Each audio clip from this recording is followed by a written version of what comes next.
Doctors like Sims might fit the Dr. Frankenstein stereotype, but they weren't outliers. Historically, Southern doctors who used black bodies for troubling experiments were the norm. It's a very common question. How can we judge our forebears? You know, those guys in the 18th century who practiced medicine in a way that appalls us today. You know, we think, how could you do that? I did not judge the practitioners based on our own ethics. I judged them based on the ethics of their time. It was not acceptable back then. We just did not hear from the people who protested against it. After the Civil War ended, the 1900s brought a wave of immigrants to the U.S. It sparked a race panic and coincided with the birth of the American eugenics movement. One of the movement's key objectives was to reduce the childbearing potential of the poor and disabled.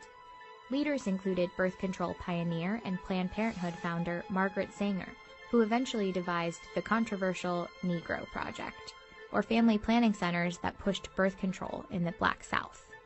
It was a project that even garnered support from W.E.B. Du Bois, a founder of the NAACP, who wrote that black people bred carelessly and disastrously. By the mid-1930s, more than half the states passed pro-sterilization laws, and often sterilization was forced. In 1961, future civil rights leader Fannie Lou Hamer went to the hospital to have a tumor removed, but was subjected to a hysterectomy without consent. The procedure, which rendered women infertile without their knowledge, was so common in the South that Hamer is said to have dubbed it the Mississippi appendectomy. African American babies were no longer economically valuable.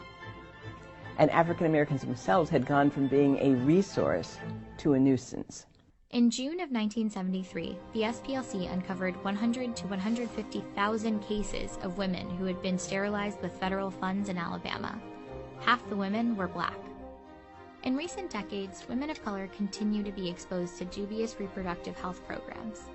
In December 1990, the FDA approved a contraceptive called Norplant, and it was selectively marketed to black teenagers in Baltimore schools. You know, one of the current birth control methods now in the United States is Norplant. Norplant fans like David Duke, the former KKK Grand Wizard, even introduced legislation to give women on welfare an annual reward of $100 if they agreed to get Norplant. And it's time we start to encourage welfare mothers to be responsible. That bill never passed, but the implant ignited a debate on whether long-term contraception, like Norplant that lasted 5 years, could be used as a form of social engineering when pushed to specific communities. Today, as we continue to lose black mothers at alarming rates, a deeper look at the past may be a good step towards creating a more equitable healthcare system.